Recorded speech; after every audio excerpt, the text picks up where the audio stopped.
we serve as in the advisory capacity. So whatever trustees do wrong, you can blame us that we offered them that particular advice. That said, let me acknowledge the presence of the, and this is in alphabetical order, lest I get in trouble. You know, these things can get into trouble. The Azanian People's Organization is led by President NaLHISA.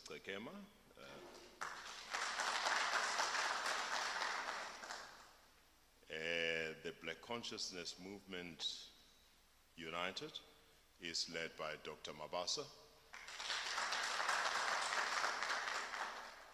We welcome also Mr. Narias Moloto of the PAC together with his delegation.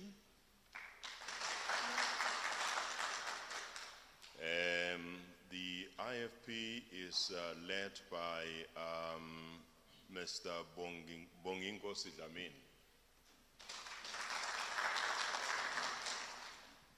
You're most welcome, and I hear people, oh, no, sorry.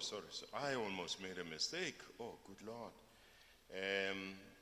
It's just that I was expecting President Cyril Ramaphosa to be here to lead the African National Congress, yeah? But due to some other engagements, he could not be with us. Ninga started Pansi, he was coming, yeah? But now he is ably represented by Comrade Krish Naidu. Comrade Krish.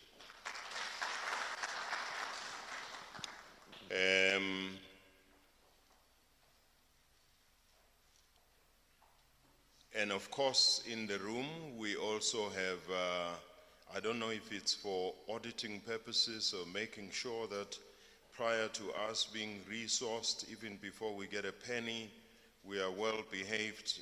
The Scopa head is here. Mr. Hlengwa is here in the room as well. Thank you for coming, sir. All protocol observed. That took 5 minutes. That was for cultural item. That's why I said that. Cultural item. Yeah? So now we can get straight to the program. Ladies and gentlemen, all attendees of this thing, thank you very much. You will be welcomed by someone else other than me. Just to say that this is a very important, we regard this as a very important historical meeting. It's a meeting that most of the organizations we have conferred with have said to us it's time.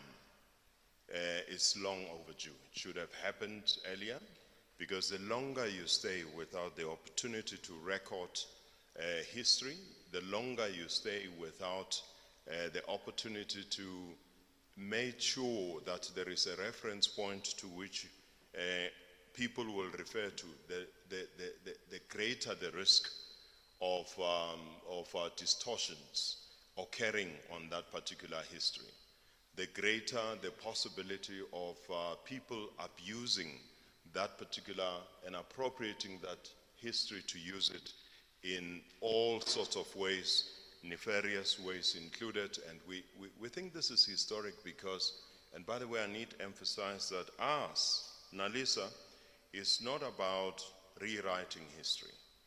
NaLHISA is about recording the history which has already happened. NaLHISA is about the preservation of the authenticity of the history that should be put forward in its best, truest form.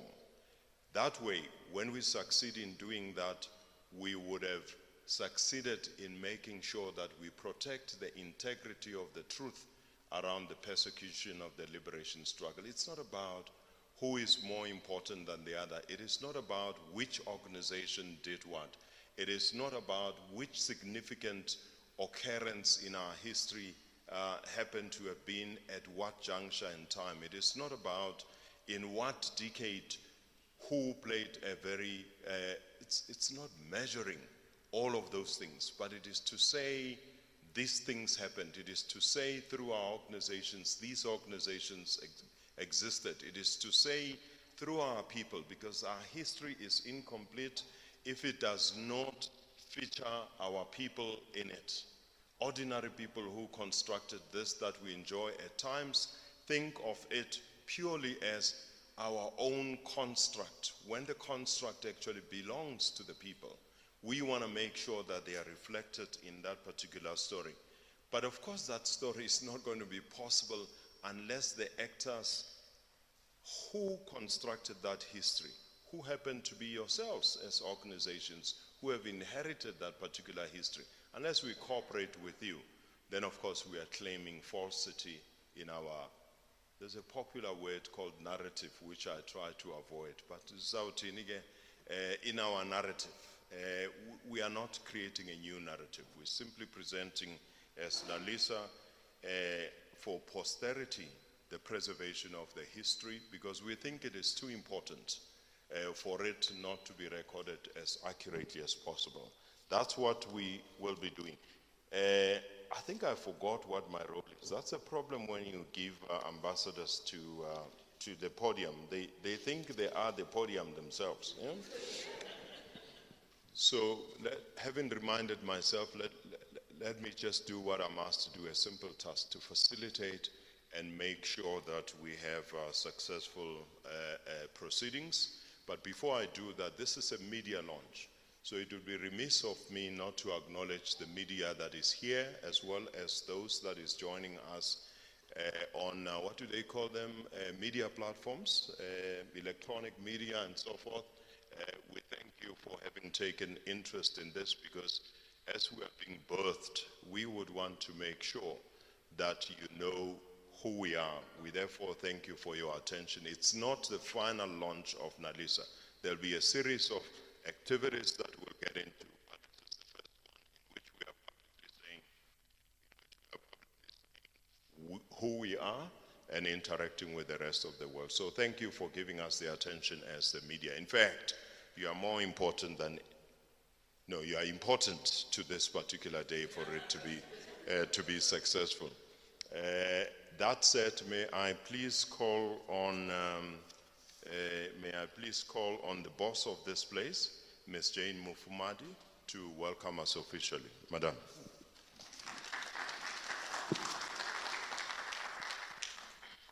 Oh, this thing is, oh, okay. This is a corner.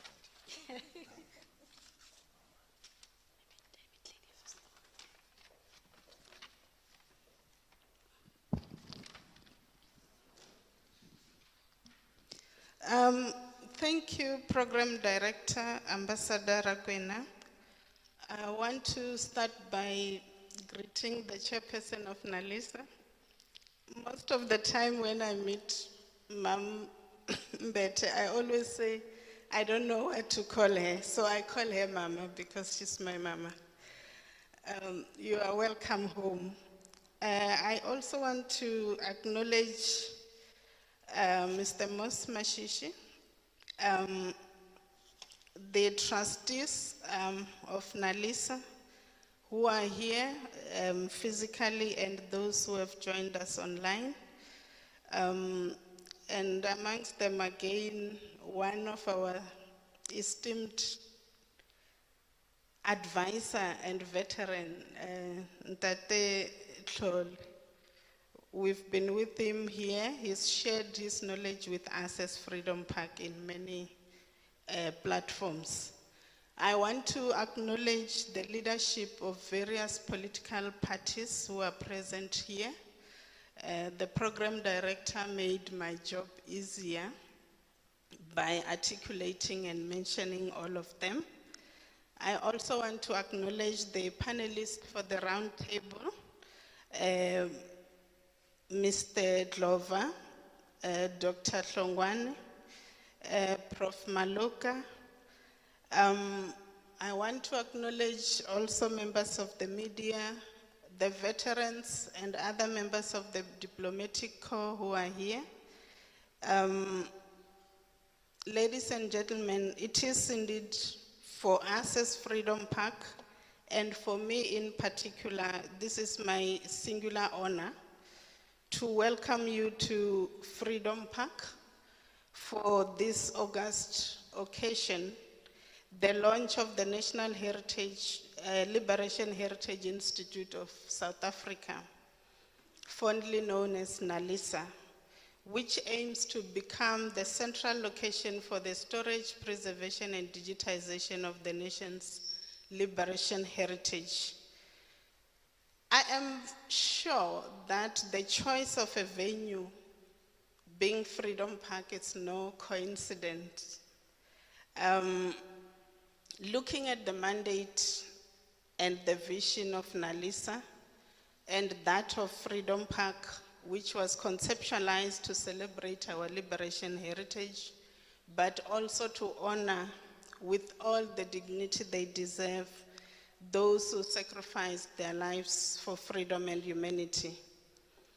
In NaLHISA, we see a partner, and I'm sure we will exchange notes in how to better preserve our liberation heritage.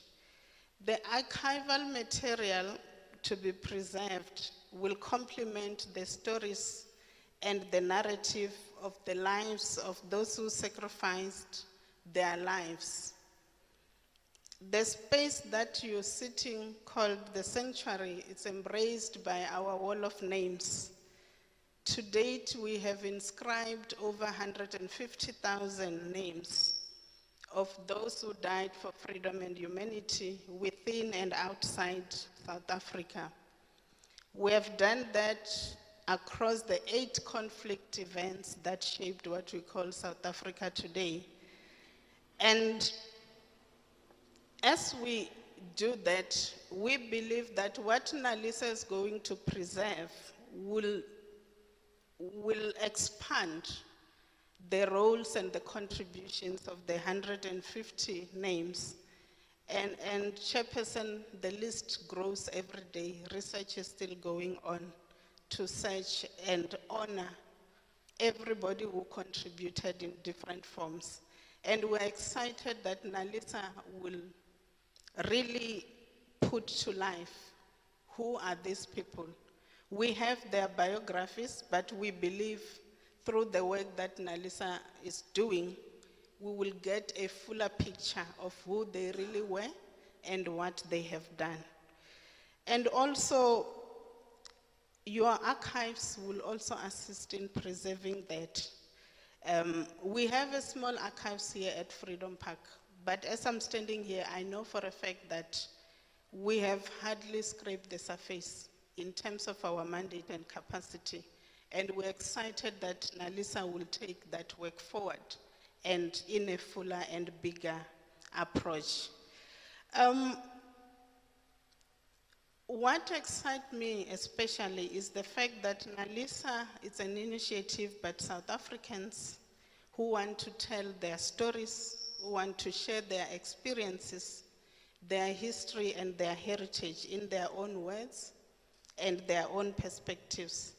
And this can only lay a better foundation for future generations.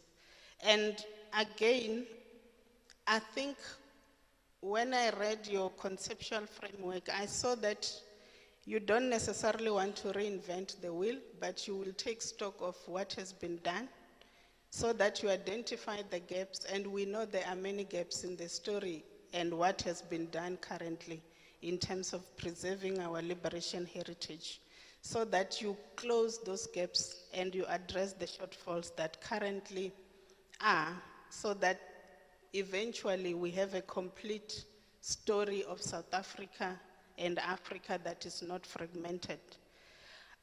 We want to wish you well. We're looking forward to working together, from learning and also sharing our own experiences as Freedom Park. And as I sit down, I just want to invite all of you, if you're coming here for the first time, to take time after this launch to walk through the walls, to see the work that we have done, so that you can give us feedback on how better to improve as we preserve the legacy of those who died for freedom and humanity. I thank you.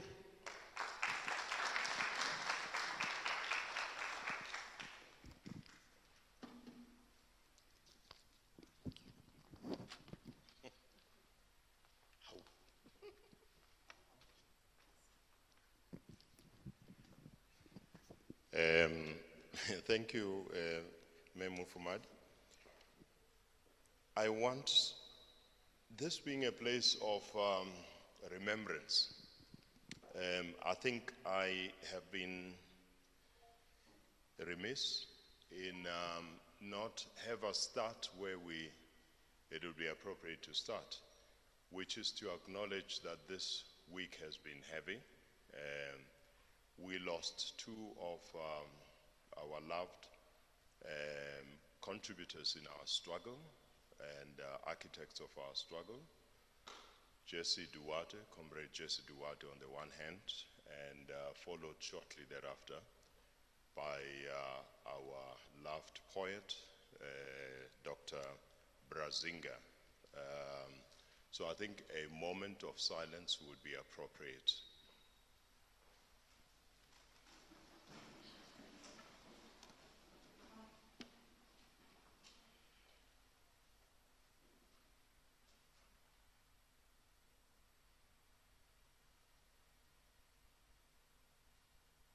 Thank you very much. We now feel welcome, Mufumati. We really do. We are going to take you up on your offer because we think it is necessary. This place was built for a purpose. But sometimes when you talk to people about Freedom Park, Freedom Park ko Soweto, ne? They think of Yako Soweto. I think this should be, it's important to make sure that we do what you say we should do. Walk about, understand what it is all about. I've noticed that there's many of your, I don't know what you call them, where you write names. What do you call them? Naki Kitsele Matlapa, but what do you call them? Sorry? The wall of names. That it's an ongoing process, if I'm not mistaken. We as NaLHISA, we hope as we construct this history, would be able to fill in the gaps like you have said, because all of us, there are gaps, there are names that should be here that are not here. And we're not going to be taking the attitude of blaming anybody, but making sure that it is done and it is done properly. Me Balegambete, I think it is your time. I don't want to get into any of the things you're going to speak about. As you can see today, I'm well behaved. I have made sure that I do what I'm told to do. Call somebody and don't say anything. Please welcome Me Balegambete.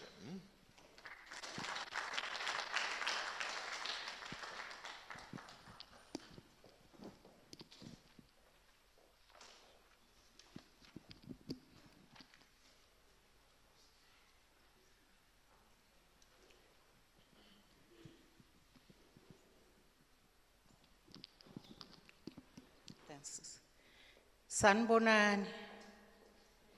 Good morning, ladies and gentlemen. Sisodwa Muslayindlini. Do we have members of the diplomatic corps? Eddie? Okay. I can't tell you how excited I am to see those gentlemen sitting at the back there.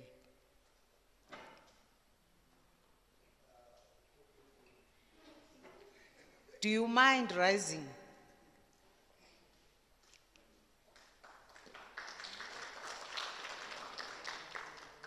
They are the people who physically look after the archival material that NaLHISA is forming around. They are running, that is Professor Luvuyo Wochela, who heads the NAHEX, the National Heritage and Cultural Studies Center at the University of Fort Hare. And that's where the story starts. But we're not yet there. I just had to share my excitement. I didn't expect them until I walked in here. All protocol observed. on the basis of what Ambassador Rakwena, I believe Mayor CEO already has said. The story of the period before the 31st January 2020 will be told on a different occasion, not today. I'll only say 3 things about the period before January 2020. The first thing is that liberation heritage, of course, is a product of the liberation struggle itself. Secondly, I must mention the role of the worldwide consortium, a company run by brothers from the African continent, but which runs here in Johannesburg. In particular for supporting the work of the collating of the archives, but specifically for enabling a visit to Washington, D.C. in 2019, which is where and when the idea of this non-partisan vehicle was born. It was during that visit. That's a story for another day, as I've said. Thirdly, I want to mention specifically, and I hope they have logged in, a contact, a very important person in the story of this journey, named Keith Granberry of Ground Game, who was our host in the visit that I've referred to, and in particular linked us up with the Congressional Black Caucus in Washington, D.C., in Capitol Hill, where we also met the late Senator John Lewis in his office in that year. So those are the only 3 things I want to mention about the period before the meeting that then made the historic decision that makes us present here. The story of NaLHISA begins in Braamfontein at the first meeting of around 20 South Africans who adopted the principle of non-partisanship to be the cornerstone around which NaLHISA was formed. We were hosted, and he did attend for a little more than an hour, by the late Mayor Jeff Makubo. Now, 2.5 years later, we are here. We're proud to make ourselves known to the world as largely a non-funded. I want you to know how broke we have been throughout this time. But it just shows that you don't need money to do things.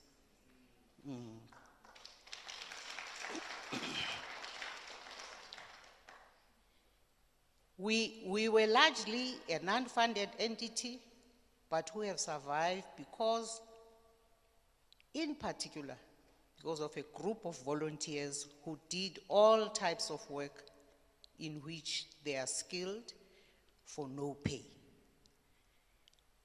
Nobuhle, where are the volunteers? I do want them to be recognized by this meeting today. Nayu Nobuhle is one of them. She is a lawyer, she's an attorney who actually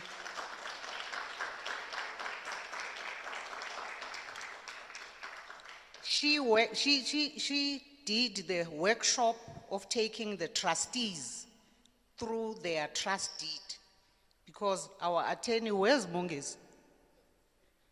Mongezi, please rise.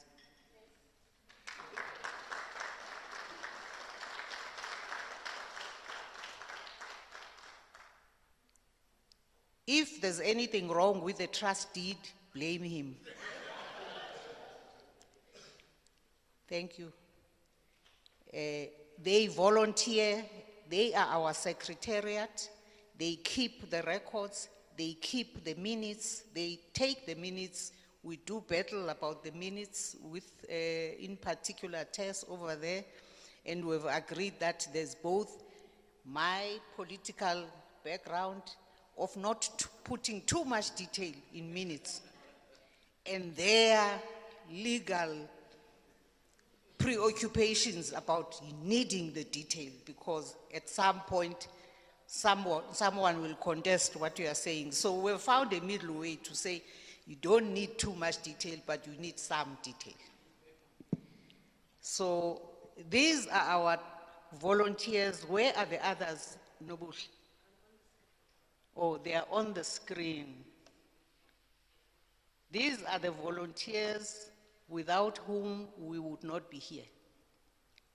They've been doing all the work that needed to be done. So I wish today to acknowledge them and to thank them very, very much. The immediate focus of our work has been around the archival material which had been previously taken for safekeeping and has been in the custody of the National Heritage and Cultural Studies, NaHEX, at the University of Fort Hare in Alice. The true pioneer of this work was President Nelson Mandela, who had led by depositing containers of ANC material which was coming from Tanzania and many other offices that were closing down after the organizations had been unbanned. And at that point, those exiles in those communities were packing, getting ready to come home.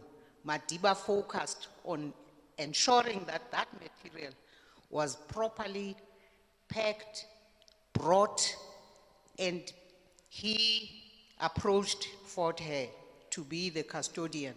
Hence, NaHEX, and that's a particular center that has been looking after these records.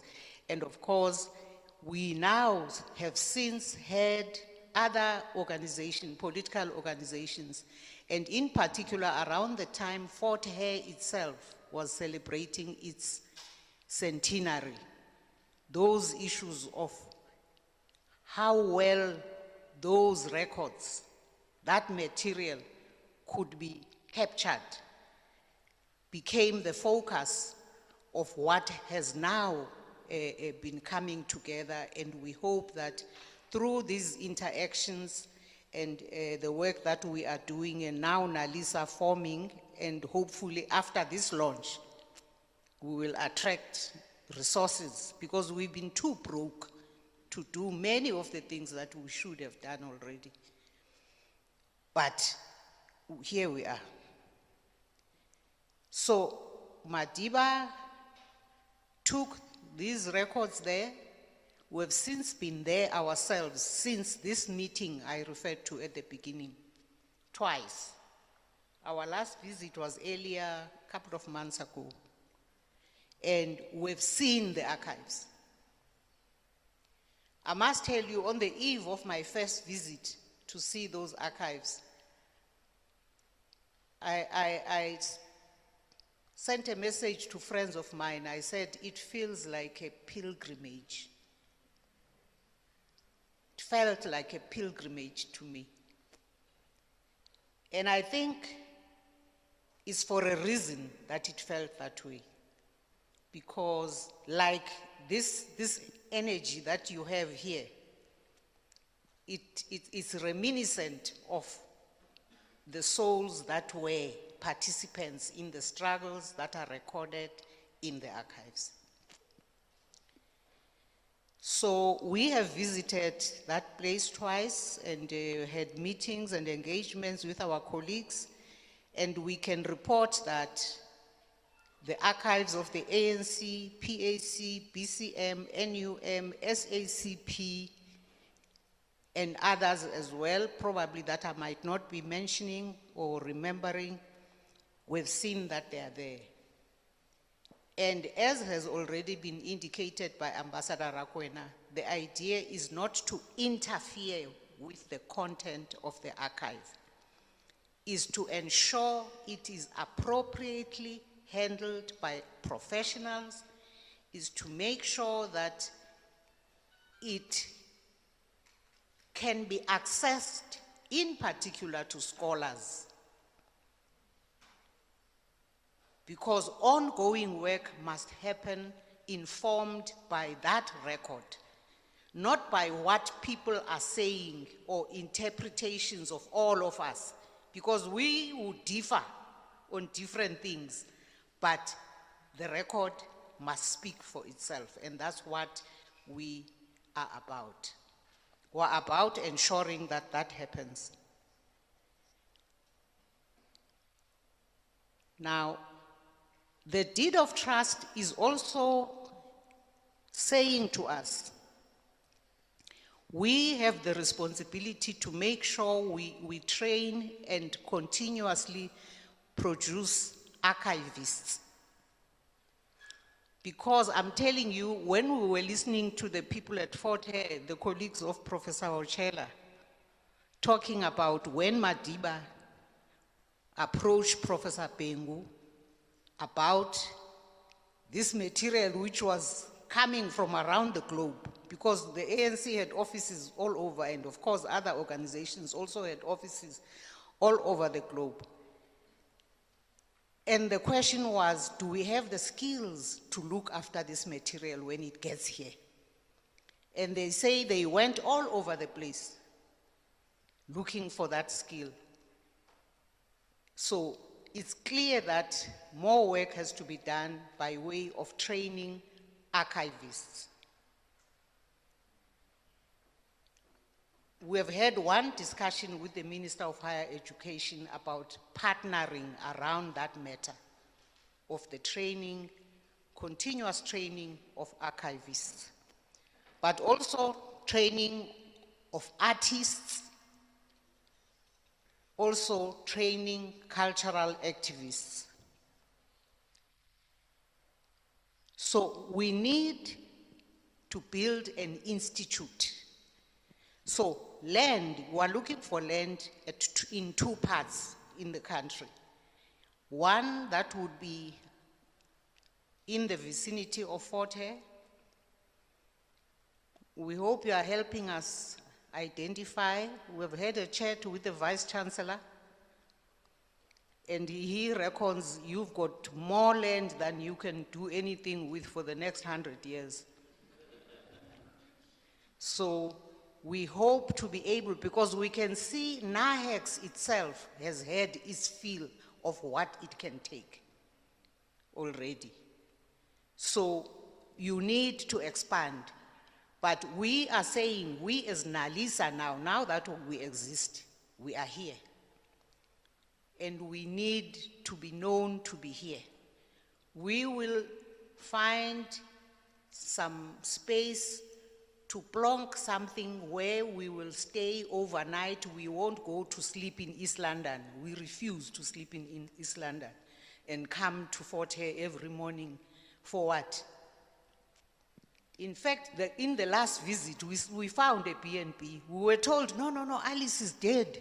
It's a dead town. We said, no, we need to go and see. And we found a decent B&B and stayed there. But we want to have an NaLHISA building where we can stay for a month if we need to, when you want to come and do work there and get to dive deep into the archives.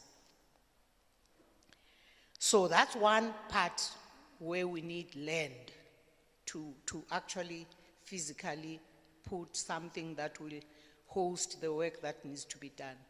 Secondly, here in Gauteng,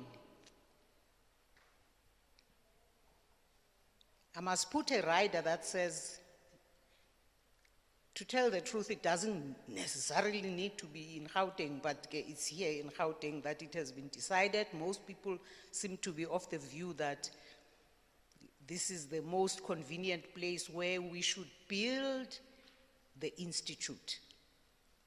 we should build a home for liberation heritage. And there in that space, the continuous work of all sorts continues into the future. The deed of trust says we will exist in perpetuity. I don't know how long that is. So, I don't know where in Gauteng, but we've approached government and there seems to be an openness, but you know how it is in South Africa, things take forever, going round and round in circles. But now that we are launched, we hope there'll be more voices saying, indeed, this is something that is not privately owned. Nobody is getting anything privately, personally, out of the work of NaLHISA, in the same way as the struggle was for all of us, was for all the people of South Africa. Liberation heritage and looking after it and doing the things that it is dictating must be done belongs to all of us. And therefore, surely our government must find land where we can put a building that can become the home of this liberation heritage. I'm close to ending my remarks, but at this point I wish to acknowledge and highlight the role of a young artist called Luzuko. Uphi uLuzuko Nobuhle? Akekho? Luzuko, for no pay, contributed his skill, his talent to come up with the logo. And we think it's not a small thing. Hence, we are acknowledging him so that it is known that he did this for nothing.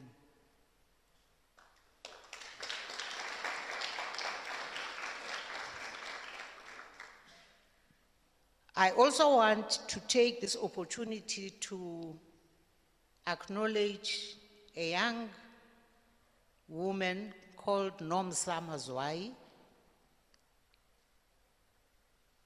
the younger sister to lo Mazwai in Mazip, lababayi-2 enibaziyo. She's younger. I noticed her at that first meeting in Braamfontein, and I liked her inputs. I was fascinated by her energy, and I thought, this is what we need for the future. Young people who express themselves unreservedly. You need to stay around them because here and there,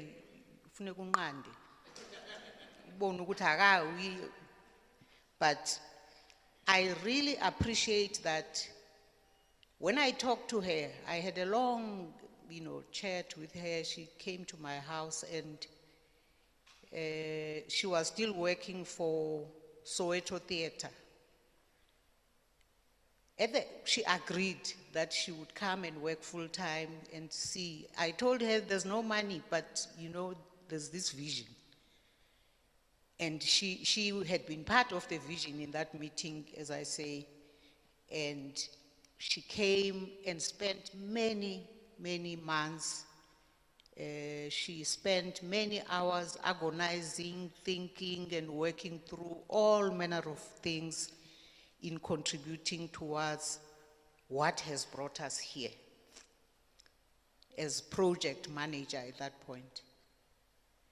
So I want to acknowledge that contribution. We had to let her go because she's a mother of 2 young little kids and therefore had to have pay. We had to let her go and find a paying job. You can't stick around and nilambe ekhaya. So we had to part ways, but we really appreciate her contribution. And we hope in future there'll be a reason why we get back together. When we were at Fort Hare, by the way, we saw many photos that also included her in an earlier era when she was studying at Fort Hare before she went to do her master's in the US. We appreciate young energy and we welcome it. We would like to encourage young people to come forward, and I'm very happy that a young man has since joined us who approached us as the first volunteer for administration, who came and said, where's Colin? Colin came and said he wants to volunteer. He's now our current project manager. Colin, okay, he's busy somewhere.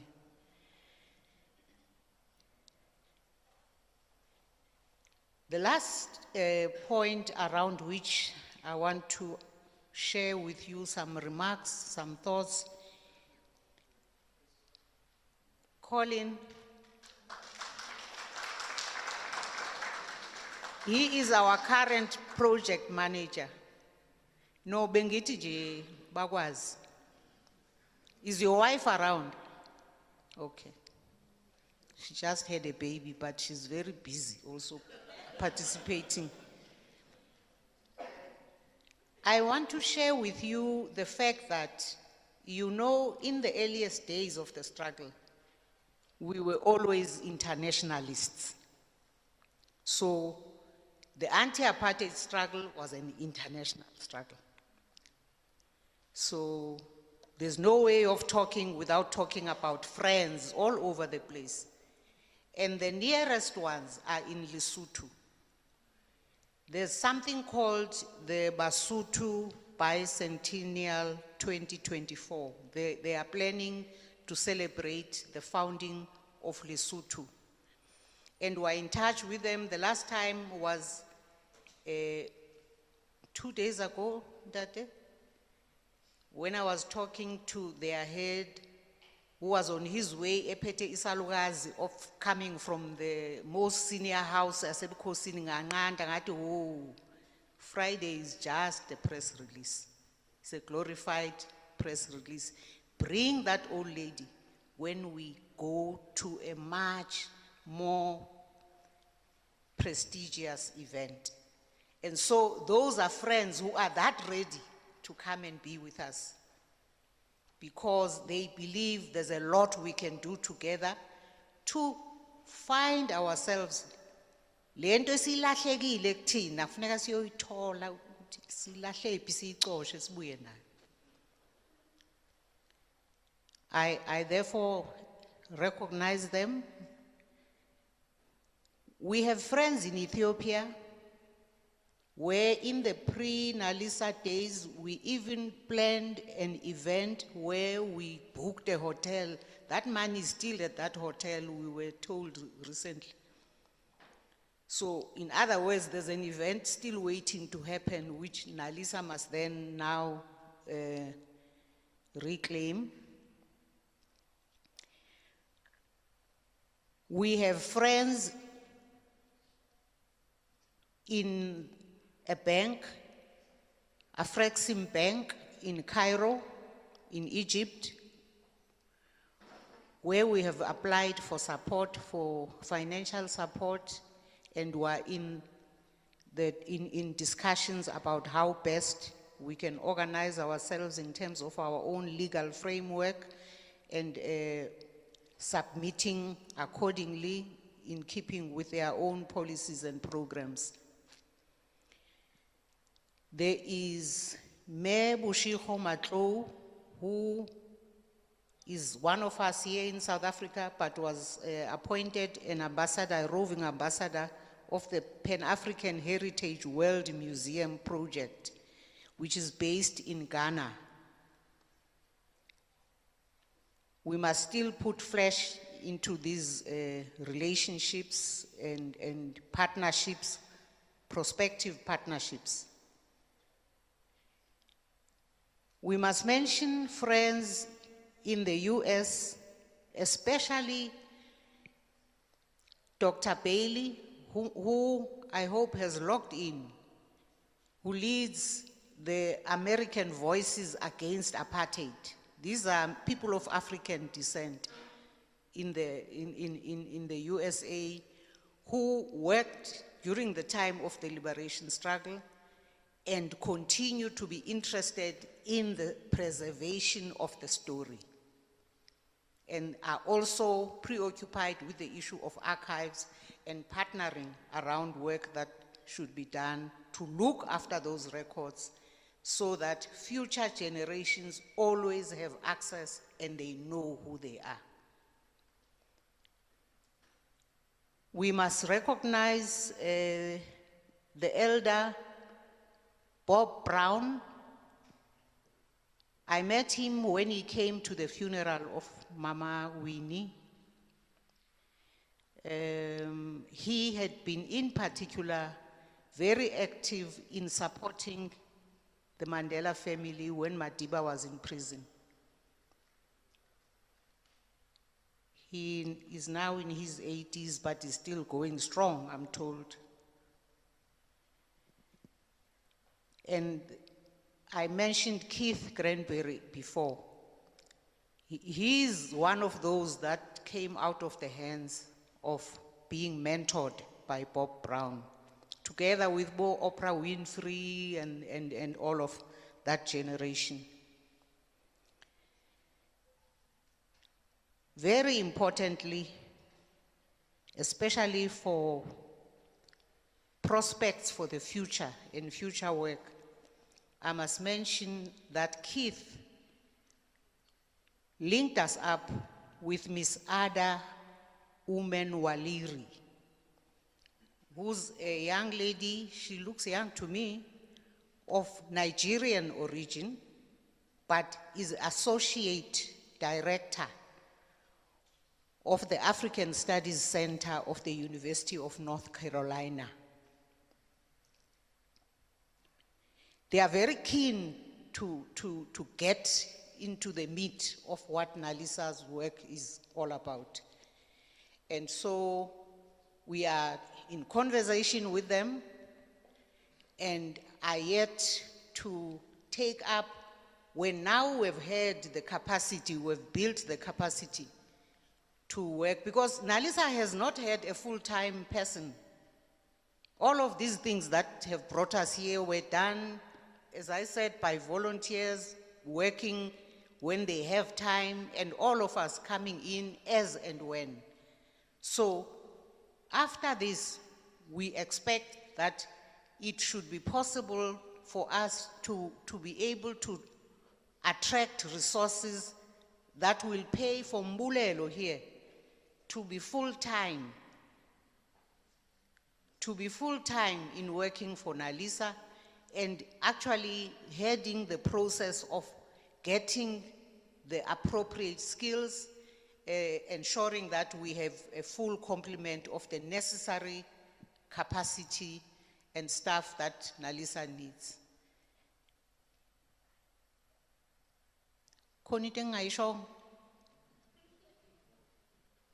Thank you very much. I know into Ngaishong. I knew there was something.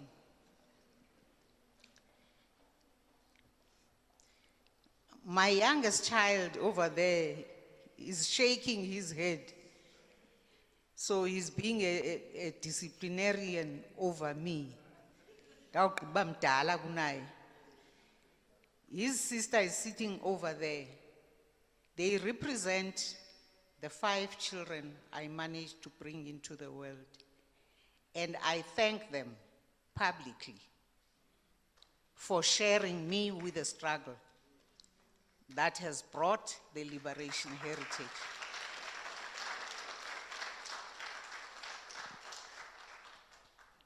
But most importantly, I want to acknowledge my husband. My husband is sitting here, and I know he's not happy about this, but I want to do it nonetheless. I want to acknowledge that he does give me space to continue to do this work. Thank you very much, Ndati.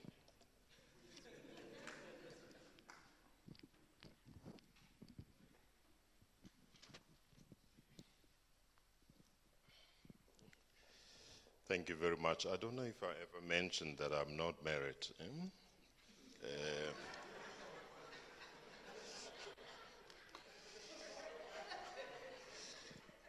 Chairperson, thank you very much. I think that was a good tapestry of what the organization seeks to do and represents.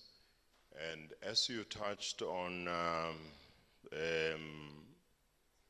the logo of NaLHISA, it occurred to me why the PAC in particular, ASAPO and the BCMU,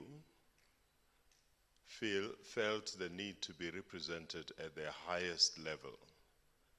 I wonder whether this person you gave the responsibility to has anything to do with those organizations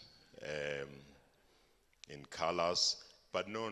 The logo itself represents something more important, which is that whilst this is a South African story, whilst we are going to tell and curate a South African story on liberation, but we recognize the fact that our story is a continental story. It's a story that takes into account that the fight was, of course, against colonial occupation, which was not only restricted to South Africa, but it was also a global story. Hence, you will see that the race that you see starting from the bottom of the continental map itself expand way beyond, which then suggests that our friends in the globe, those who committed to the fight, made it possible for us to get to where we are. That's why we are excited about this particular logo. You will notice that somewhere we refer to one of the African languages to speak to the issue of the necessity to preserve freedom.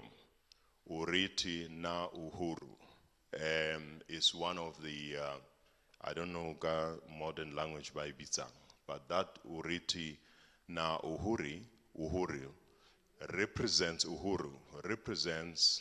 a call on us as a people to preserve our own freedom because it is important. Moss, please come forward.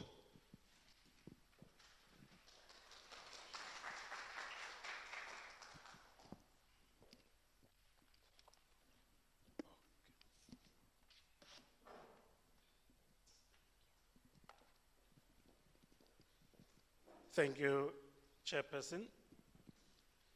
The Chairperson of NaLHISA and the trustees, leaders of political parties present and delegations, members of the media present, ladies and gentlemen.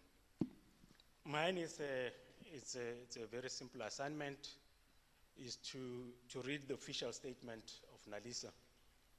But I thought before I do that, just for 1 second, I can share with you an anecdote that, many years ago, when we were student activists at the University of Witwatersrand, and we were having one of those days of recognition of struggle, and various students were writing placards for the event. And somebody wrote there, "Long live the struggle."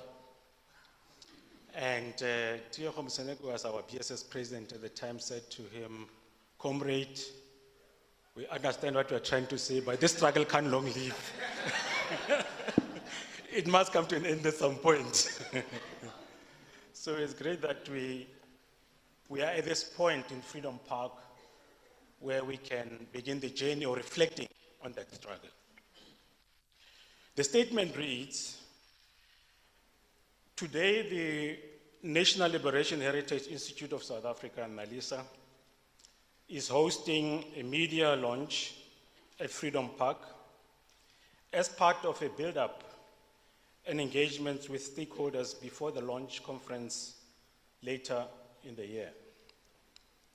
NaLHISA was founded to create a central location for the storage, preservation, and digitization of the nation's rich liberation heritage.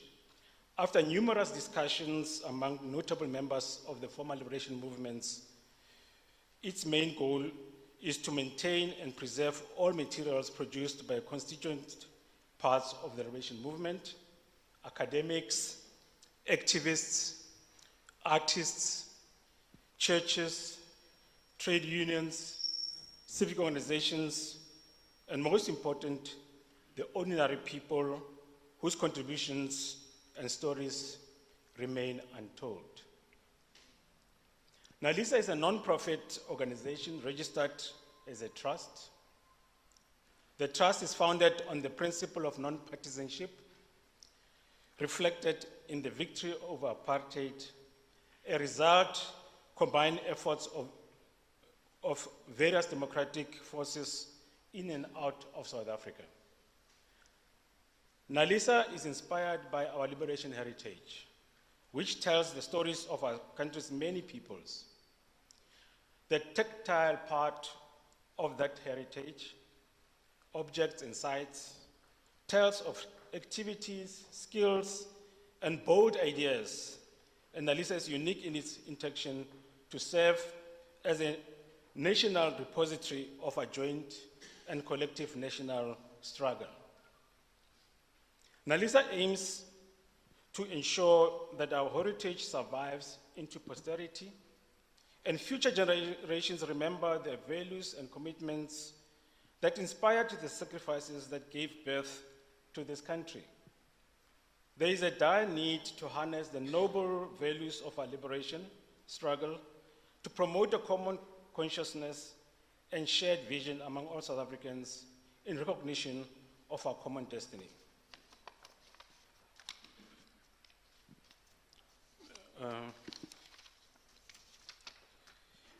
NaLHISA will design and conduct outreach programs targeting schools and other academic institutions to promote a deep understanding of South Africa's rich liberation heritage and agitate that it be included in the curriculum. Publications and media, NaLHISA will support the production and publication of books, articles, film documentaries, movies, and monographs in a liberation struggle. And training in a collaboration with relevant and competent institutions and individuals, NaLHISA will design training programs to promote youth development in skills such as archiving and digitization that will be utilized to preserve our heritage. Under advocacy, a key focus of NaLHISA will be on advocacy with communities to promote the values of our forebears and that they fought for. At the end, this statement is issued by the Liberation Heritage Institute of South Africa.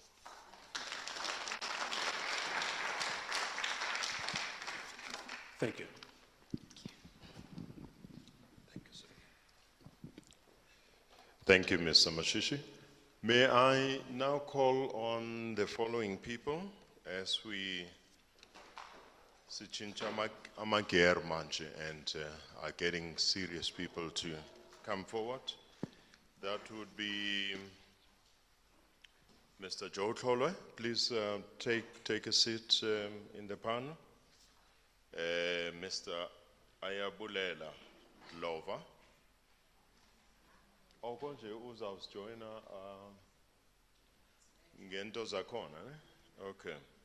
And then sicela Dr. Ali Hlongwane. Kanti sibuye sicele no Professor Eddie Maluka. Siyocela ke ukuthi this program of the round table discussion be facilitated by Sis Nobuhle. Sis Nobuhle?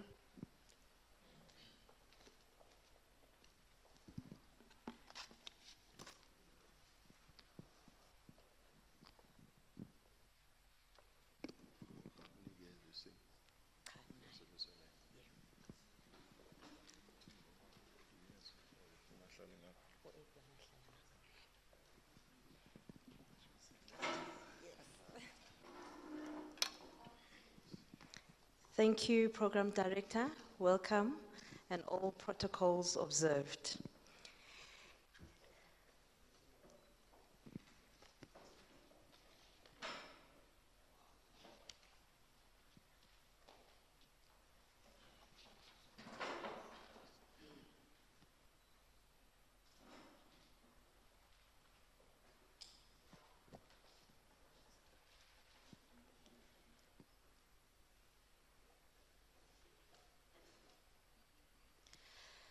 On our panel today, we have 4 participants.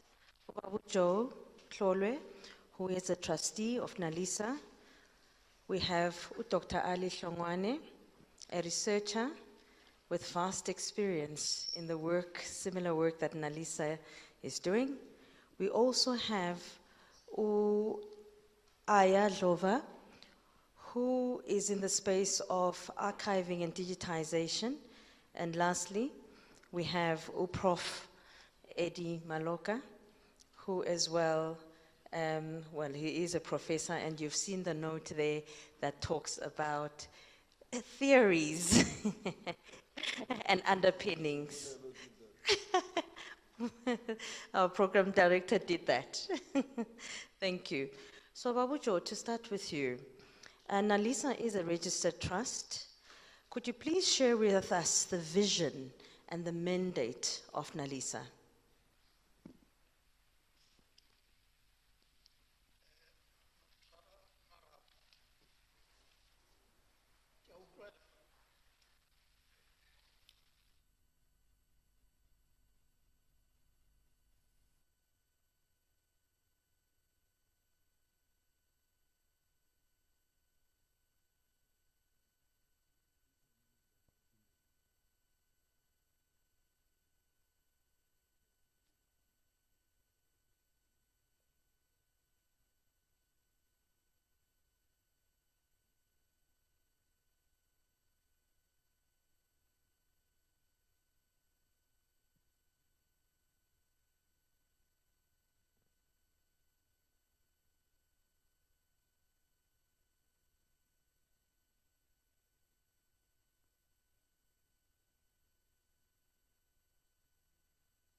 to our shared values and our aspirations.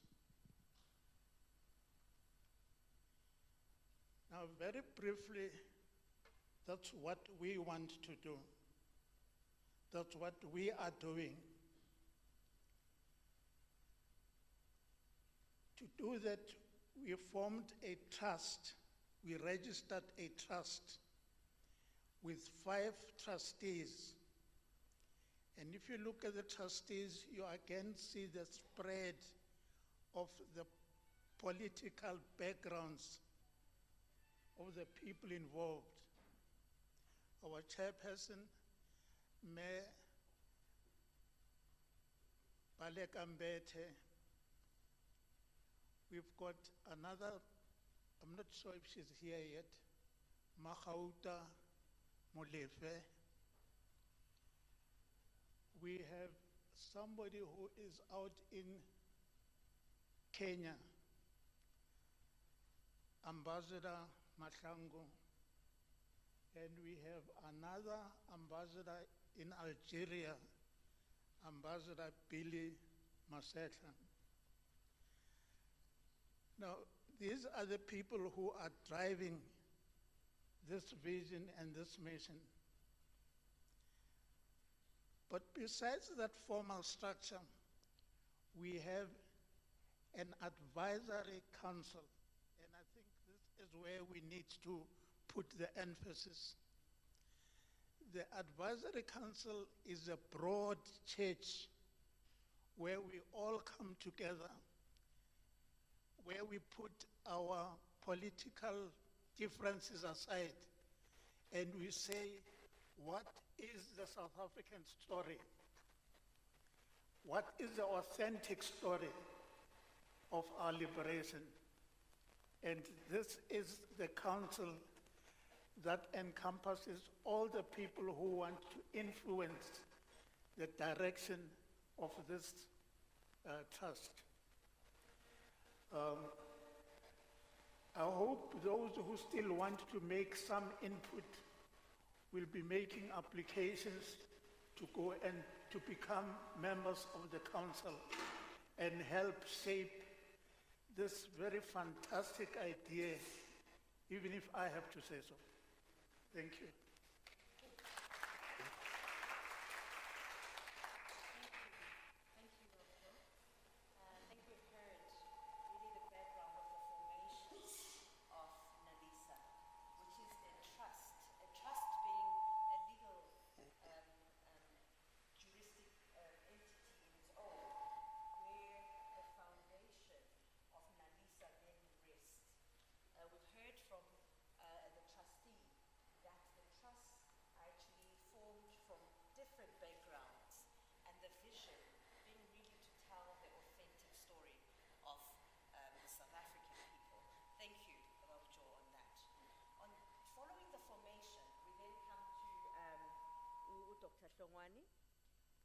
Dr. Hlongwane, you were and you have been the chief curator at Museum Africa. You've managed an institute which has been described as the Museum of Museums. Now when we talk about NaLHISA, how do you then see the role of NaLHISA as a central house of South African liberation heritage? Thank you, Program Director. I hope I can be heard. Let me say from the onset that Museum Africa is not the best model for what I have come to understand NaLHISA to be. Museum Africa is referred to as a museum of museums because it has 3 institutions within it: a photographic museum, an archaeology museum. It also has a cultural history museum. However, it emerges from the pre-colonial period as an archive of settler colonialism and also as an archive of apartheid. And it was essentially top-down. It also essentialized Africans by referring to them as tribes whose history was not dynamic but freezed. And therefore they went all over the country and some parts of the continent, particularly East Africa, and documented what they assumed was a dying culture. And I'm sure most of us here will agree that cultures don't die. They borrow from other cultures. They get stifled by oppression and exploitation, but they are also dynamic as cultures of resistance. And I think that is where NaLHISA comes in. However, my contribution is that I see NaLHISA playing a critical role in facilitating dialogue and the exchange of ideas from the various holdings of archives. In this session, a lot has been mentioned and the reference has been to the archives at Fort Hare, but we must also keep in mind that Wits University has what it's called historical papers. The University of the Western Cape has what is called Maibuye Center. There's also other archives in KZN. All of them have stories of former activists, of communities that experienced oppression. And I think NaLHISA could facilitate ongoing dialogues among these various formations and institutions and engage them in sharing ideas and resources, and also looking at what archives they have and what archives are in a different facility. The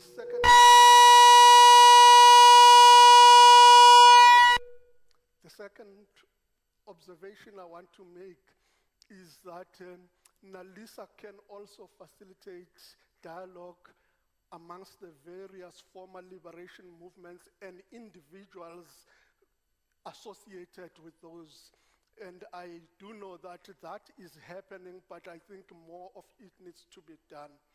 And the reason I'm making this point is that whilst former liberation movements deposited their archives at Fort Hare, individuals have gone different directions. So for instance, from the PSC, Philip Khosana, Sobukwe papers are at Wits, not with the PSC archive at Fort Hare. From the ANC, I know several individuals who have deposited with the Wits history papers, historical papers. The other point which comes out strongly in the statement released today is archives from below. Usually there is a perception that archives are records of formal institutions, mainly government institutions. With us, led by NaLHISA, I think we need to democratize the archives, and NaLHISA can play an important role there, particularly in giving focus to archives from below, from communities. I'm sure most of us have been to funerals of relatives, friends, or neighbors, and at the graveyard, somebody will come along, collect the programs, and dump the archive in the graveyard. And all information that record is lost. The program usually tell us who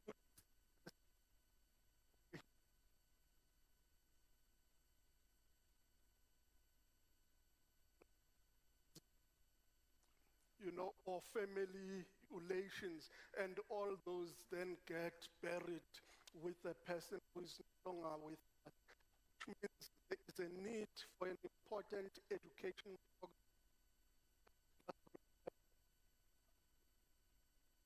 to identify the significance of records.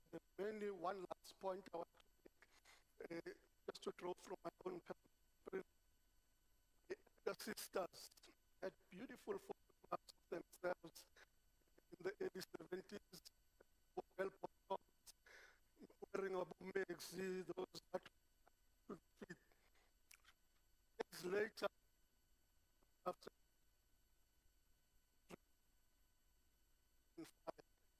and the record is lost. And it is these records that we tend to think are not official records, but tell us more about who we are.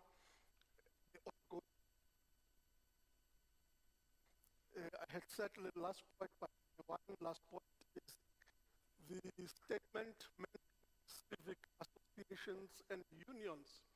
There is a massive gap in those archives. Sure. There is a massive gaps in those archives. I saw comrades from the PAC here who are associated with NACTU. If you want to write about NACTU, there is no central deposit where you will find archives. NUMSA has deposited its archives at VETS, but COSATU in general is keeping their archives somewhere else. So NaLHISA is above party political differences and the ideological divide can help us navigate these various platforms so that this material is accessible to not only scholars but to school children, to individuals who want to write their own memoirs and want to remind themselves about where they come from. Thank you, Program Director, for now.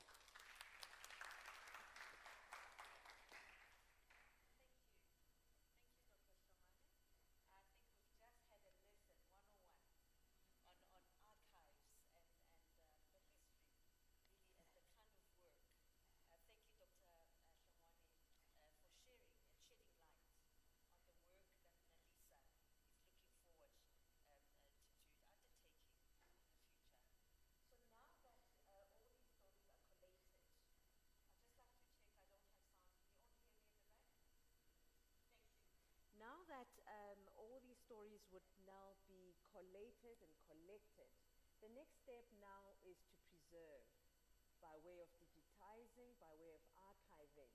So on that note, we'd like to hear from Aya Dlova from Cortex Hub. So as Ubabujo specifically stated what our mission is, being to collect, preserve, and share the authentic story through digitization and physical archives. Let's hear now from Aya Dlova on how this is done. So Aya, if you could please share with us your knowledge on how this archiving and digitization actually takes place. Aya, over to you.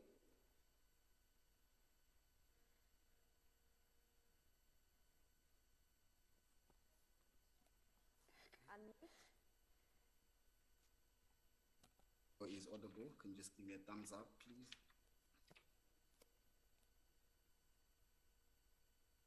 Please proceed. Great. Thanks again, and good morning again to all the leadership that's present in the venue. Mambale Gambete, good morning. The trustees of NaLHISA, as well as the veterans and all the leadership of the various parties that are gathered there today. I am, of course, joined by my colleague Usipo. Usipo is present with you there on Freedom Park site.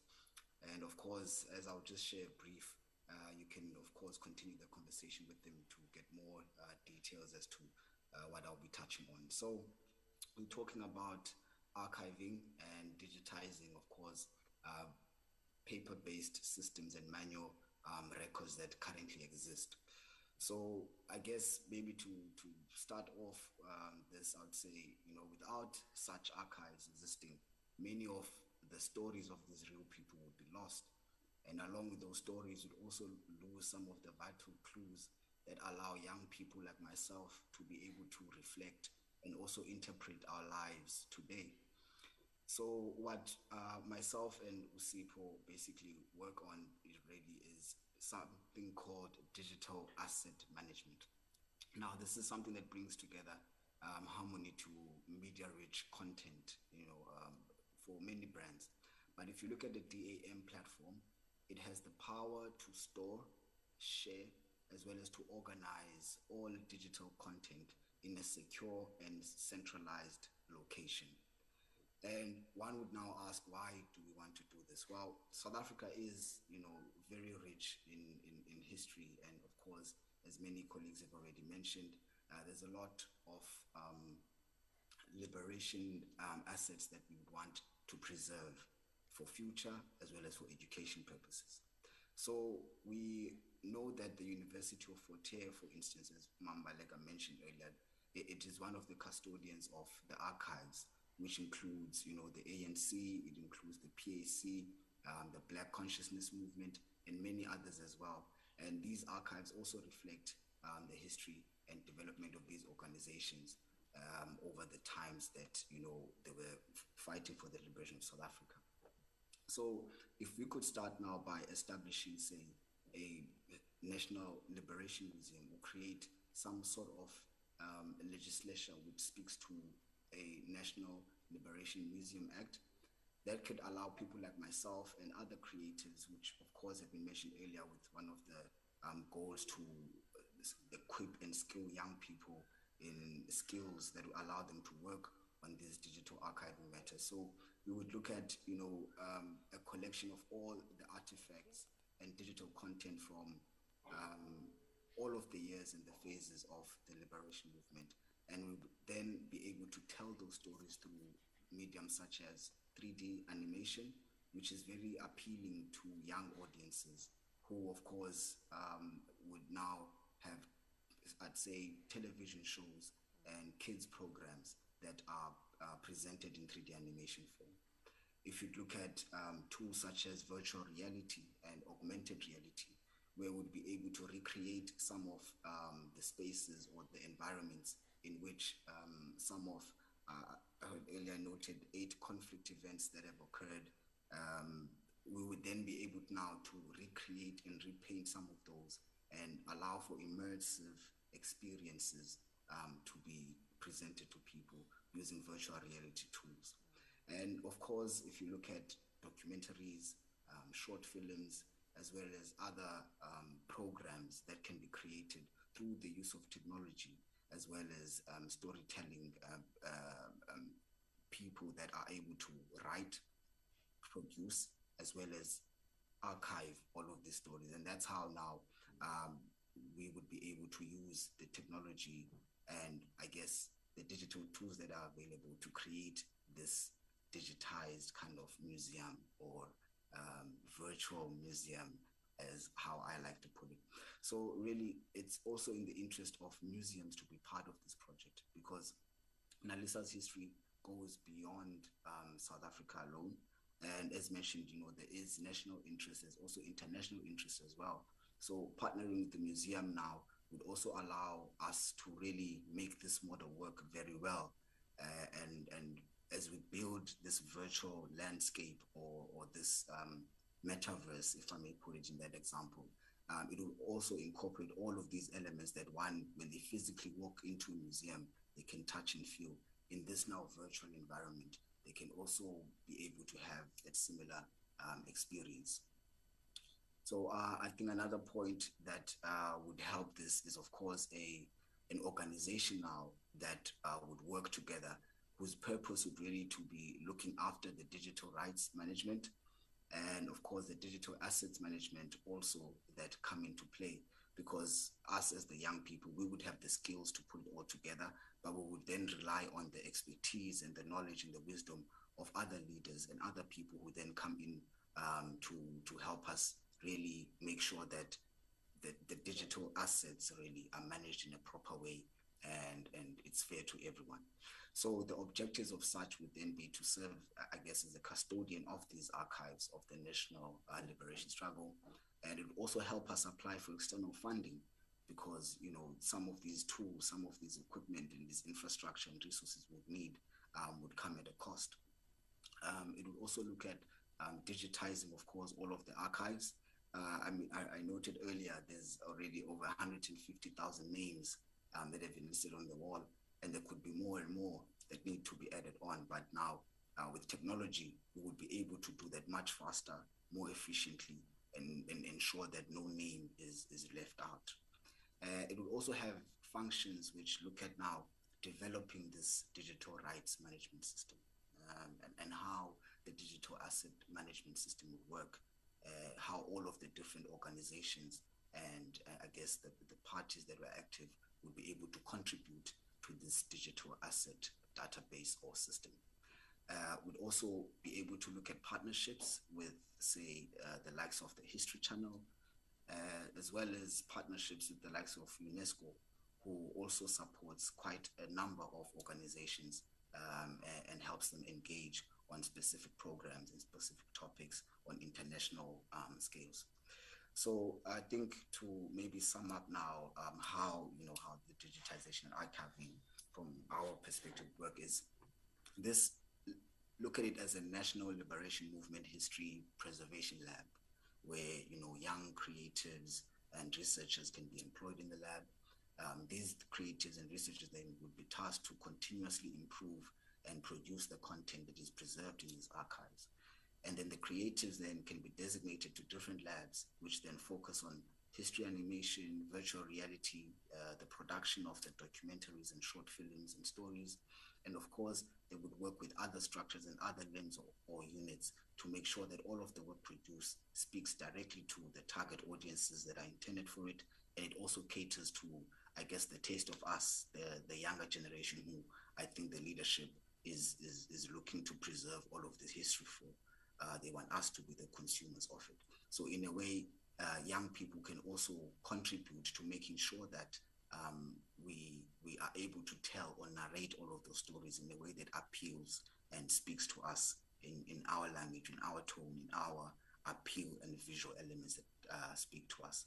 So just a sum up of some of the skills now that would really come out from this movement is cloud practitioners would be able to have opportunities, software and API builders would be able to have opportunities, archivists, historians, people who work with content preservation, people who work with international relations, political scientists, even social media managers as well, because a lot of engagements these days happen on social media platforms. A lot of people that do cinematography, videography with drones and things like that, as well as the traditional photographers and writers, they would also benefit and have a lot of opportunities to expose and showcase their skills as these archives get collected and built. So yes, I think in a summary, that's how I would maybe share my inputs on this conversation. And thank you so much again for having me.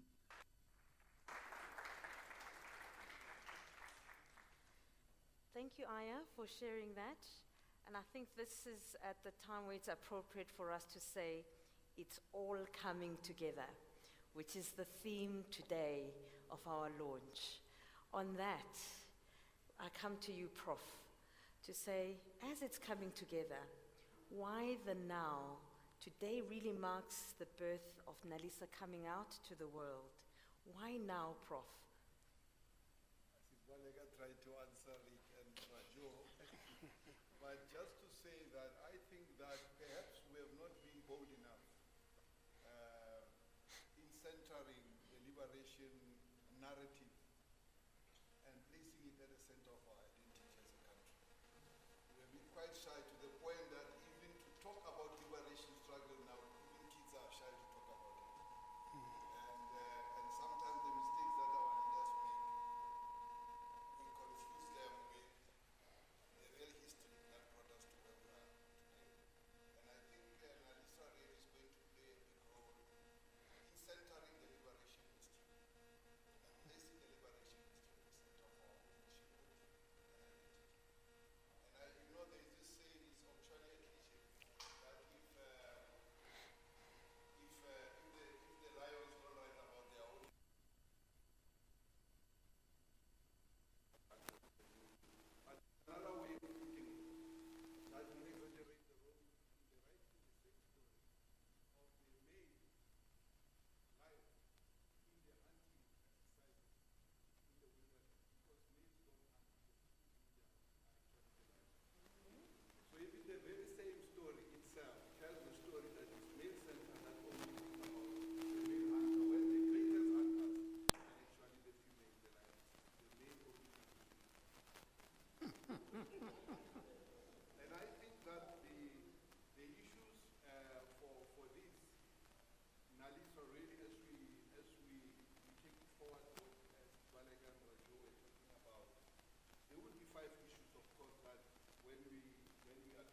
one is, of course, the issue of Africanism, that historians get confronted with all the time when we have to write about history. That who's more important, the structures or the human beings?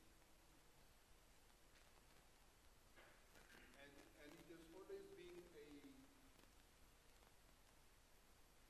it has always been a big issue for historians, and I think this is what I hear our brother also saying. He was talking about digitization, that NaLHISA will be able to really, you could say, that bring to the fore the importance of African agency in the formation and the liberation of our own country.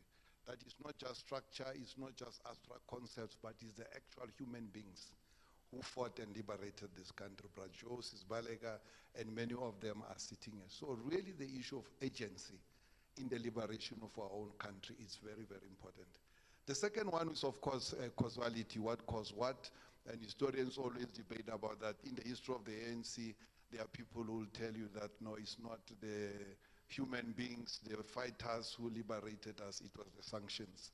So there is that whole issue about causality that historians always have to deal with. And I'm sure that the NaLHISA effort will be able to put things into perspective from that point of view.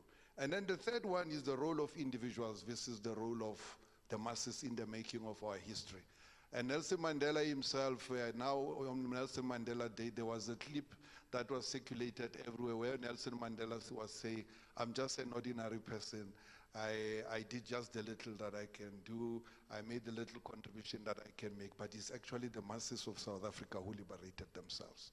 So there's always that tension in how you construct history, the extent to which you recognize leaders and their individual contribution versus the broad and you could say the contribution of the masses. And there's this famous poem, I used to recite it when I was young, of Bertolt Brecht, the German poet, about the role of masses versus the role of leaders in history. And of course, the fourth issue, which is there, and that's why we have different political parties here, is the articulation of different, you could say, ideological questions that define our liberation struggle. There is being this contest in how you articulate race, in how you articulate race, and some of us made race a more defining feature of our own struggle, and we form parties around race, others around class, and that's what the Communist Party will say.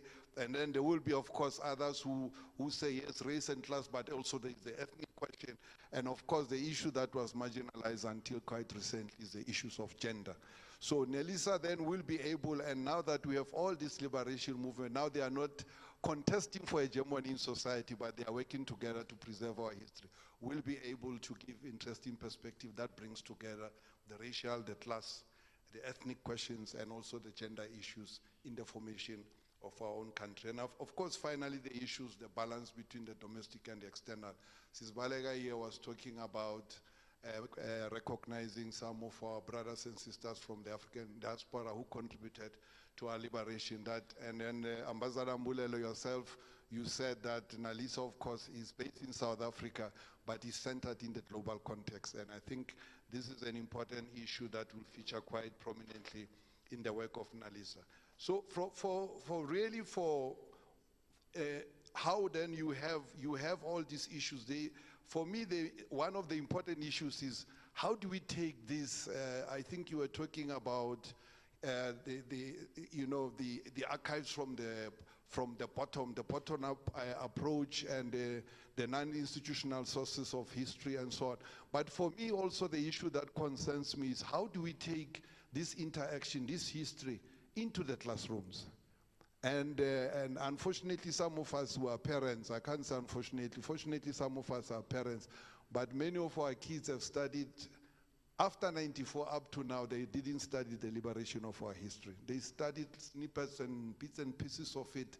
We haven't really put much effort, in my view, in really locating liberation history in the teaching, in the classrooms and so on. I know myself when I was at UCT, when I was still teaching at the University of Cape Town, I introduced, it was a postgraduate course, I can't remember, a master's or honors, on the South African liberation history. I had PhD, and once I left, the course was discontinued. And I don't think that the university has since, and I resuscitated that course, and I'm not sure across the country, And I'm really, my colleagues there are there from Fort Hare. I'm not sure across the country if there are standalone modules teaching South African liberation move struggle at university level. I don't even want to talk about at the school level. There's no single textbook as I speak now. I wanted to do it. Unfortunately, I couldn't. But SADET, we tried with SADET. You know that President Mbeki tried a project, SADET, which was led by Eso Pahad politically and supported by the private sector. And they produced quite a number of volumes, I think about 6 volumes. And there was a thinking that those volumes will be converted into textbook. I know my colleague Sfison Love is still there trying. I don't know whether that is, myself, I haven't seen any textbook that has come out of the series. SADC series are very good, but they are very heavy. My mother won't be able to read them, my daughter definitely. So the question is really that we really, in this NaLHISA exercise, hoping that at some point NaLHISA would put quite a lot of effort in taking the NaLHISA, these archives, of course, archives are correspondence, all this thing, but somebody puts them together into a narrative with causality and all of those kind of things. But then it must get into their minds, it must shape the identity and the perspectives of South Africans. So that's really the interface work that goes into teaching, writing, and all of those. So for me, I think it's a really issue. So we have to put a lot of emphasis in teaching. The preservation, I think the issues have been raised. The dissemination as well, and then I think it's very good that we have the digital age that is at our disposal. So we'll be able to disseminate this information or this knowledge in much more interesting way. But finally, for me, I think the issue is centering or placing liberation movement heritage or liberation history heritage at the center of our identity as a nation, of course, with the nation-making effort. And I want to quote, Brajo was quoting Don Matera's poem. I want to quote a Nigerian proverb that says that when the roots of a tree begin to decay, it spreads death to the branches. And I think the absence of heritage in our identity is partly a contributor to the problems that we have in our own identity currently as a nation. Sizbalega has spoken about national cleansing, but he talks to the same thing, that we have a crisis of nationhood, a crisis of identity, and therefore a crisis of destiny, because the roots on which we should be, our nationhood should be rooted, they are not there. They have not been integrated, they have not been given enough recognition. In fact, some of us are even denying that they are dismissing the veterans this day, that all these people are old, and there's this debate in the ANC that people who are old are a burden and all those, somebody must take over, and people who were born after 1994. I thank you very much, Mr. Chair, Madam Chair. Thank you.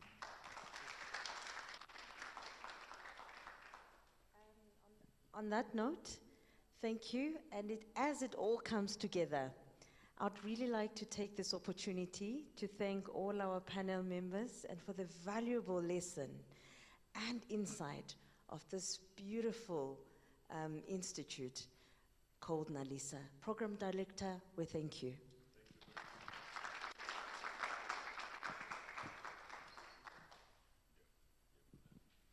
Thank you very much. Now we will open for questions from the media in particular, and the engagement. We have ran way behind schedule, but we'll try and catch up. Are there any particular urgent questions that the media might want to have entertained?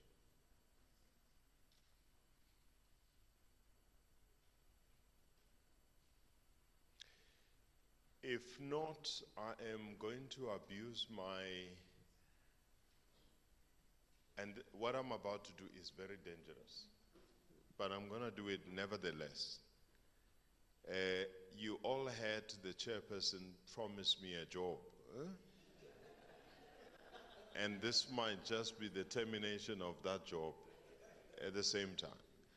Because maybe now that we have various leaders, in less than 2 minutes,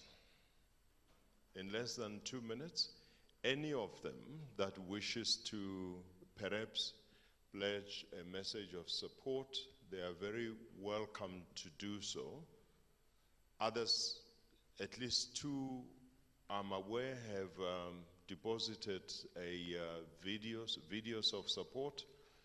But since the persons are here, I'm more than prepared to give 2 minutes to any of the leaders that are here, should they wish to present a message of support.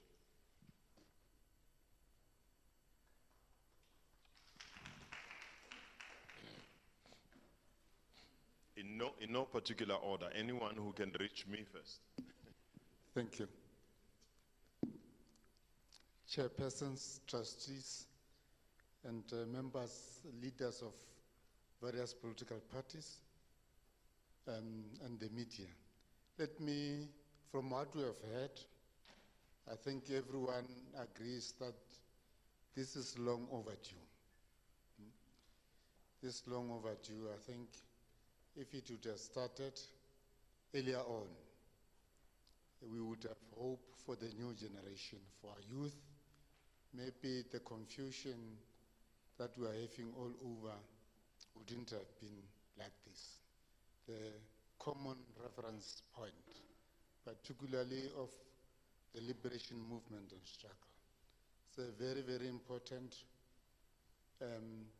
point of a meeting point.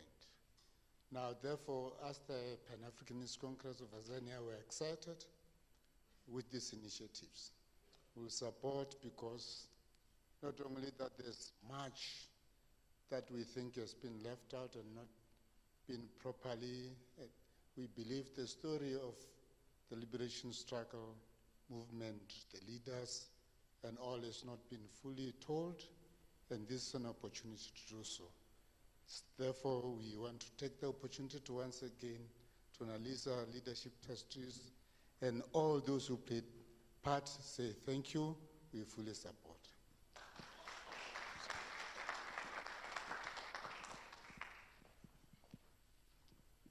Thank you, Chair.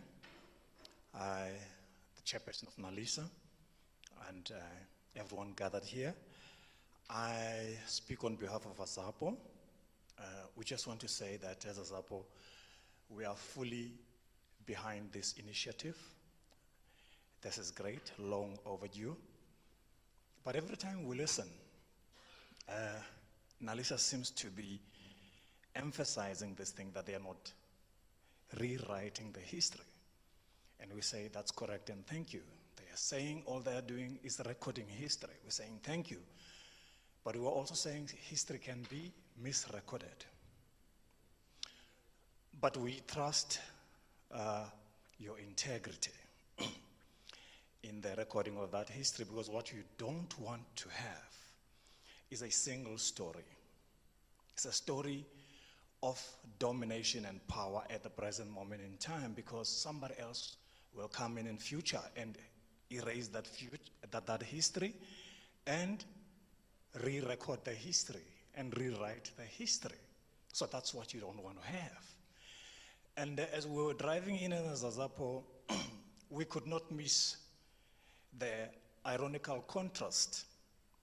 Freedom Park here, and then just right inside the yard, we would want to say that, right inside the yard of Freedom Park, there are shacks representing poverty. And it seems to us that is a reminder, pricking our conscience, that we might be where we are, freedom, but we should not forget where we're coming from. And it might just be where we still are if we're not careful. But we're also saying, as AZAPO, to NaLHISA, to us, you must understand and you know that this is a recording of the liberation history. And we must not sanitize it, because in this democracy sometimes we tend to be so reconciliatory that you might find colonialists and racists taking us to court and say, write about us as well in that liberation, those liberation efforts. And we are saying we must also be careful that this is not a rainbow history, it is liberation history. But we must also understand, and we know, that a freedom and struggle in particular, is never frozen in the past. It's continuing Thank you very much.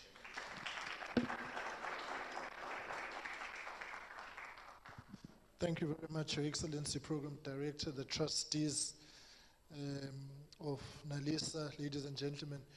Well, mine will be very brief. On behalf of the Ikata Freedom Party, and specifically Prince Mangosuthu Buthelezi, our President Emeritus and founder, we would want to pledge our support and cooperation with this very important national project which seeks to re-conscientize the nation about where we come from in order for us to know where we should go to tackle the challenges of today and the future, because their context is very much the past.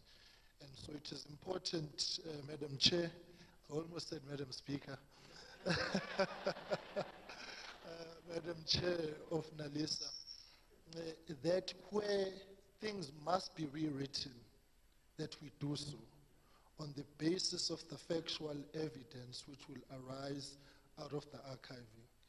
Because this project must not just only seek to present the facts, but at the same time it must say where things have not been said correctly, that they are said correctly.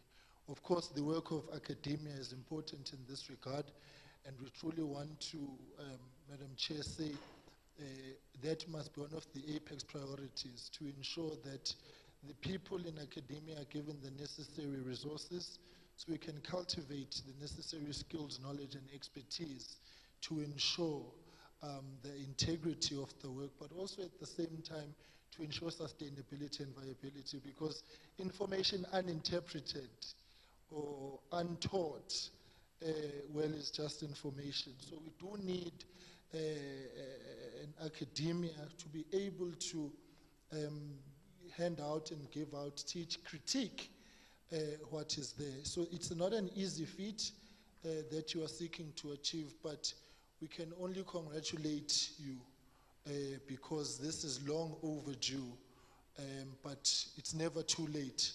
And I'm sure that cooperation moving forward is going to be the name of the game. Finally, Program Director, is that the Prince Mangosuthu Buthelezi Foundation, which will be launched soon, is also doing this digitizing and archiving, and the museum in Ulundi as well. I had our information may not be readily available. As soon as we are done, we will be more than happy to share it with you as well. I will inform the trustees at the meeting next week. But all in all, the IFP pledges its support, and we thank you very much for this all-important initiative, which gives a voice to some which have been silenced for a long time. Thank you.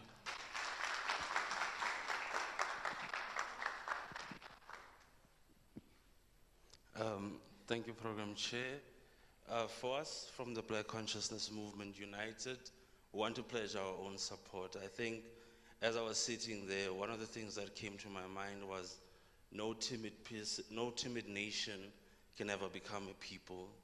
And I think it's a courageous step that you guys are taking in terms of compiling the kind of narratives, the kind of histories that our people should actually know. And quite interestingly, the points that Prof had raised are points that I had also raised in one of our meetings, that it is something, especially in light of decolonization and all these other things that are coming up, that these stories are actually something that trickle down to the communities and trickle down to academia and hopefully change the perspective of our people. So from that point and from that premise, we in the Black Consciousness Movement are willing to support such an endeavor. And as we understood it correctly, is that it does not negate various organizations having their own archival information. So we're very safe in terms of that. We know the tensions that are there, but nonetheless, we will support such an endeavor. Thank you.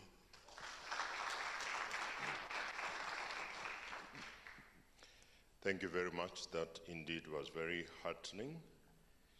As I call the trustee to do a closing remarks for us, Mema Khauta, let me just say that for those of us, Don Matera, Brazinga, would have probably been accurate about us when he wrote that when the first sun rose, it found us awake and waiting. Long before others came to these hills, our footsteps shaped the landscape, tamed the buffalo and the gemsbok.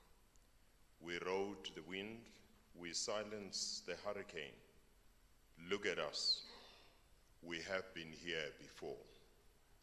Bradon would have said about our waking up to this morning and being able to be there to greet the sun for today.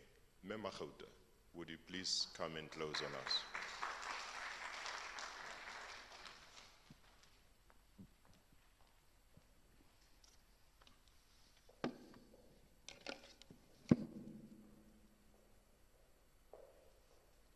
Good morning, everybody. Just to summarize our discussions today, that they centered around recording our liberation history. NaLHISA creating a platform for us to do research, recording, and preserving our liberation history. That should be very important. So we should take home the key words that came up today. A lot was said about collaboration. What we are saying is that we are not going to be experts and professionals to do this alone. So we will be collaborating. We are asking for support from various people, and also we'll be supporting initiatives, and we'll also be doing consultation. We'll be doing coordination, information collecting, dialogues are important. So is archiving and digitization. We're not so much into rewriting, but we are much into collecting. So what we are saying is that, I don't know what happened as black people, as African people, we have a history of working together, and suddenly we started being hostile against each other and not working together. But this is the time, because this is the era of decoloniality. So we need to step up and work together. So we are saying, let's work together. I'm pleased that we have this support. It gives us courage. You know, we're working in the dark, and today for people to pledge the support and accepting us, even the people who didn't attend, they send apologies. We acknowledge them. You are giving us power to continue with the work that we want to do. We do need an institute where all the efforts are put together. Time is gone for us to collect this. We could have done it long time ago. And we need this to create this legacy for our generation, for our children. You know that the history of recording, we went through the radio, LP, went through CDs, and today we are digital. We are digitizing information, and we hope there will not be another era, another information thing. We are proud of what is here today, and it is helping us, and that is why we are doing that.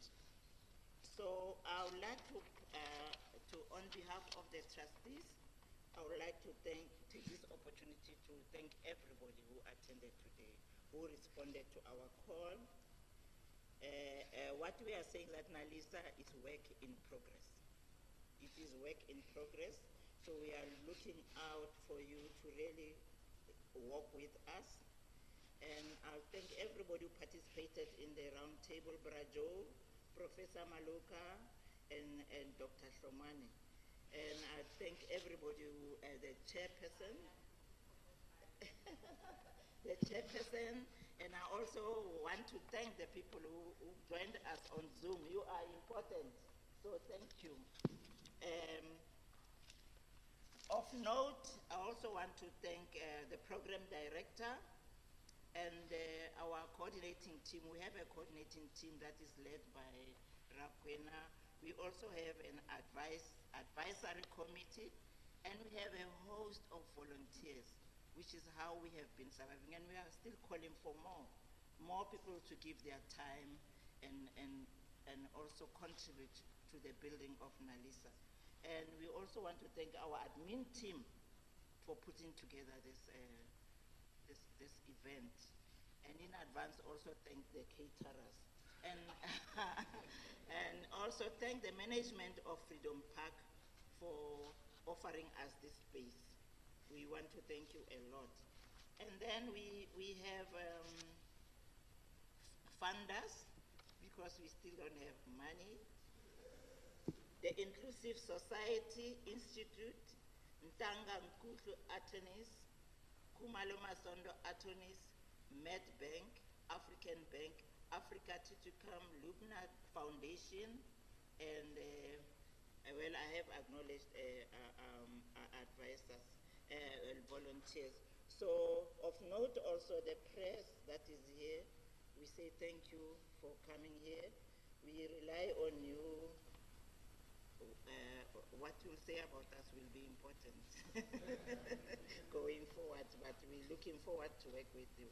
So you've been a wonderful audience, and maybe for closing, I should ask you to affirm yourself by giving yourself a round of applause.